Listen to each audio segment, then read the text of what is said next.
राष्ट्र कवि मैथिलीशरण गुप्त जी का नारी के प्रति श्रद्धा भाव रहा है।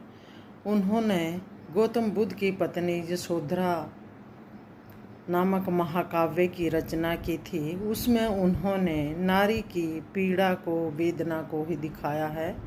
तो यशोधरा में जो नारी के प्रति उन्होंने की पंक्ति जो कही है, देखिए। अबला जीवन हाय तुम्हारी यही कहानी, आंचल में है दूध और आँखों में पानी। तब इसमें उन्होंने नारी की पीड़ा को ही व्यक्त किया है। जब गौतम बुद्ध उन्हें छोड़कर सन्यासी का जीवन व्यतीत करने लग जाते हैं, तब उस समय गुप्त जी ने ये बड़ी दर्द भरी पंक्ति कही थी नारी के प्रति।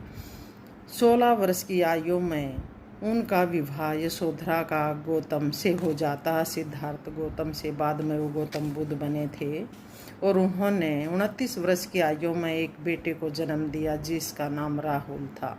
उनके जाने के बाद यशोधरा खुद ही उनका लालन पालन करती है और वो राजसी वस्त्रों का त्याग कर देती है।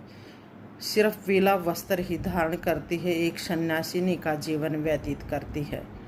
जब पहली बार गौतम बुद्ध उन्हें संबोधि प्राप्त करने के बाद मिलने आते हैं, तो वो खुद उन्हें नहीं मिलती है, बल्कि वो उनके दरवाजे पर जाकर कहते हैं कि भिक्षाम देही, यानी भिक्षा दो। तो देखिए कितनी महान महिला थी वो, अपने बेटे का हाथ अपने पिता के हाथ में दे देती हैं यशोधरा। इतनी महान महिला थी।